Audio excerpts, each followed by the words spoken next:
하세요. 올해 29살이고 몇 달 뒤 결혼을 앞두고 있던 여자입니다.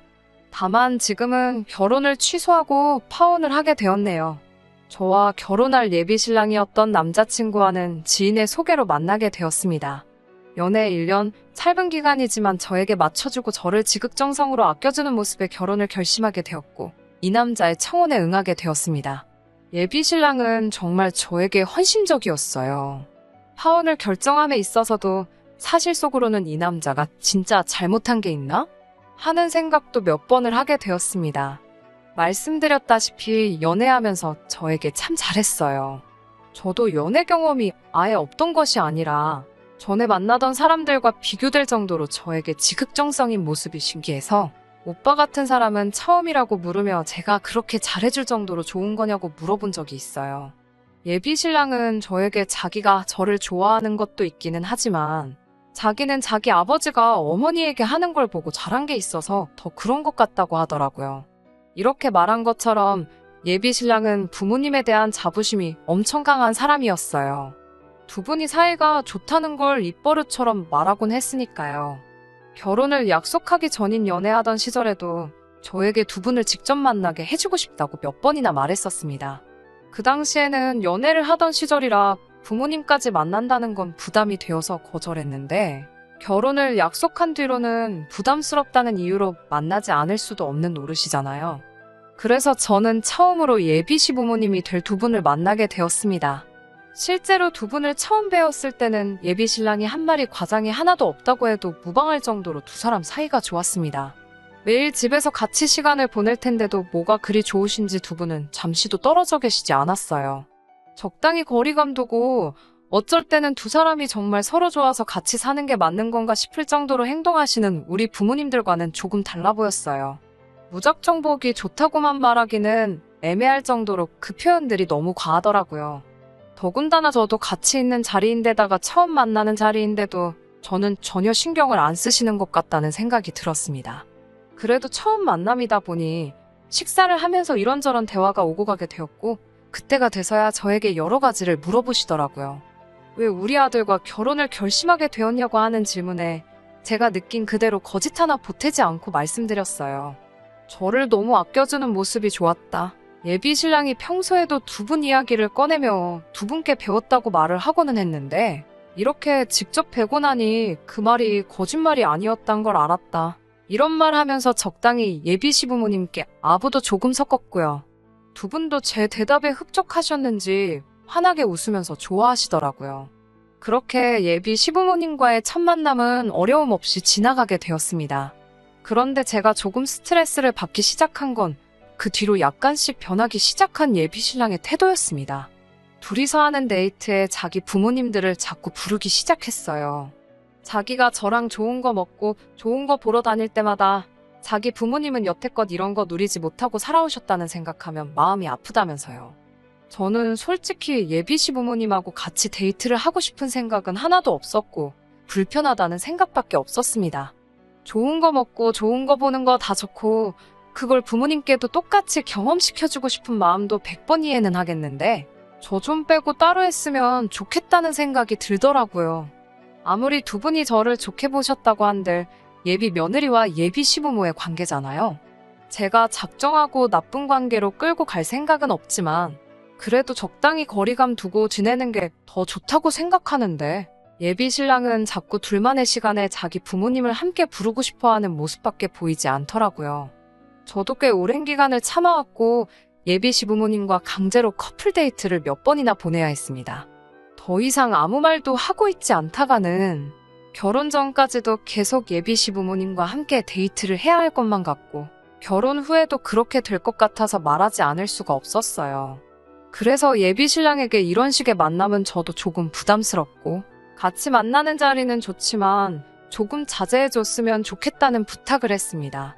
예비 신랑은 심각한 표정으로 고민을 하더라고요. 그러면서 무겁게 입을 열며 예비 시부모님의 과거를 제게 말해줬습니다. 두 분이 젊을 적에 아직 결혼도 하기 전에 첫째인 예비 신랑이 오빠를 가지게 되었다네요. 준비가 안 된 두 사람이었기 때문에 결혼식도 못 올리고 그렇게 허겁지겁 살림을 차리시게 되었다고 합니다.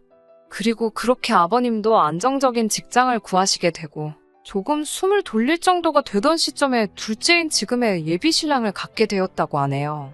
두 아이 키우기에는 조금 부족한 벌이었기 때문에 정말 두 분의 청춘을 포기하다시피 하면서까지 두 자식들을 키워내셨다고 합니다. 거기까지만 들으면 예비 시부모님들 정말 존경받아야 할 정도로 좋으신 분들도 많고 자식들이 부모님 이렇게 챙겨주는 것만 봐도 자식 농사도 성공하신 분들이 많습니다. 그런데 두 분이 자식들 때문에 많은 걸 포기하셨다고 한들 그걸 저까지 나서서 체험하게 해드릴 필요는 없다고 생각합니다. 더군다나 제가 결혼을 약속한 사이기는 하지만 그렇다고 아직 가족의 일원이 된 것도 아니잖아요. 연애 기간이 짧았던 만큼 저도 예비 신랑과 둘이서 보내는 시간이 더 길었으면 좋겠다 싶었고 그 시간을 예비 시부모님이 되었든 저희 부모님이 되었든 누구에게도 빼앗기고 싶지 않았어요. 예비 신랑에게는 그런 부분을 설명해줬습니다. 아쉬워하는 눈치였지만 제 말에 틀린 말이 없으니 제 뜻에 따르겠다 하더라고요. 그 뒤부터는 예비 시부모님 없이 둘이서 결혼 준비해가며 여러 가지 추억을 쌓았습니다. 진작 말하면 쉬울 걸 뭘 고민하고 있었나 싶더라고요. 여기까지는 정말 아무런 사건 사고 없었고 이대로 결혼식을 올리게 되겠지 하고 생각하고 있던 와중에 예비 신랑이 오랜만에 시부모님과 함께 자리를 마련했더라고요. 저도 별다른 마음 없이 그 자리에 참석했습니다. 더 이상 예비 시부모님이 우리 데이트에 같이 나오시지 않기도 했었으니까요. 그런데 그 자리에서 예비 시부모님이 충격적인 발표를 하더군요. 예비 신랑과의 데이트를 함께 즐기는 걸 훨씬 더 초월한 말도 안 되는 사안을 마치 그렇게 할 것이라고 통보하듯이 전하셨습니다. 처음에는 예식장을 좀 더 큰 사이즈로 알아보라는 말을 하시기에 어차피 인원 제한 때문에 하객을 무작정 많이 부르시지 못할 텐데 왜 그렇게 하객 욕심을 내시는 거지 하고 의아하게 생각했어요. 그런데 그게 하객 때문에 그러는 게 아니시더라고요. 두 분은 저희 결혼식에서 두 분의 결혼식까지 같이 올리고 싶다는 충격적인 말을 해오셨습니다. 말 그대로 합동 결혼식을 하자는 거예요. 두 분이 여태껏 결혼식 한 번 올리지 못한 한을 풀어보고 싶다고 하시더라고요. 결혼식 못 올린 거 평생의 한이 될 수도 있다는 부분은 이해를 합니다. 리마인드 웨딩으로 한 번 더 식을 올리시는 부부가 요즘 많다고 들었는데 당연히 하실 수 있어요. 그런데 왜 하필 그걸 제 결혼식 날 하겠다는 건지 저는 도무지 이해가 가지 않았습니다. 하객으로 친척이나 지인들까지 다 올 텐데 온 김에 한 번에 해버리는 게 좋지 않냐고 하시는데 도무지 저에게는 그게 설득처럼 들리지 않고 억지를 부린다는 느낌을 받게 하더군요. 옆에서 예비 신랑은 한술 더 떠서 이미 이 사실을 알고 있었던 것 마냥 저한테 그렇게 해줄 거지? 하면서 기대하는 눈빛을 보내고 있고 또 다른 효자인 아주버님도 따라오셔서는 저보고 꼭 그렇게 해달라고 하더라고요. 상식이 있다면 제가 거부감 느끼는 게 당연한 일일 텐데 거기에 온 가족이 나서서 왜 이해를 못 해주느냐는 듯이 저를 오히려 나쁜 사람으로 몰아가고 있으니 아주 미치고 팔짝 뛸 노릇이더라고요. 점점 열불이 나기 시작하다가 결국에는 저도 폭발을 하게 되었습니다. 결혼을 아직 안 한 아주버님에게는 그렇게 하고 싶으면 네 결혼식 날 해드려라. 나는 내 결혼식 날 죽어도 못하겠다라고 말해줬습니다. 이미 질러버린 이상 예비 시부모님께도 아무 말 하지 않을 수 없었어요. 두 분이 어떤 인생을 살아오셨는지는 두 분 아들한테 몇 번이고 들어서 잘 알고 있다. 그래도 이건 너무 경우가 아닌 것 같다. 하객을 이유로 우리 결혼식에서 두 분이 식을 올리는 것 또한 이해가 되지 않는다. 두 분의 결혼을 축하해줄 분들이라면 두 분이 따로 식을 올린다고 해도 참석해 주실 거고 축복해 주실 거라고 생각한다. 혼주석에 계셔야 할 분들이 신부 입장할 때 나란히 웨딩드레스 입고 나오는 모습 생각해봐라. 생각만 해도 우습지 않느냐고요. 혼주석에 앉아 계시는 우리 부모님은 또 무슨 잘못이냐? 아무리 그래도 사돈이 될 사람들인데 너무 쉽게 생각한 것 아니시냐고.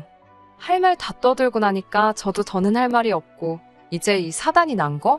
저는 이 결혼 안 해도 그만이니까 알아서 하시라고 하고 자리를 뛰쳐나왔습니다.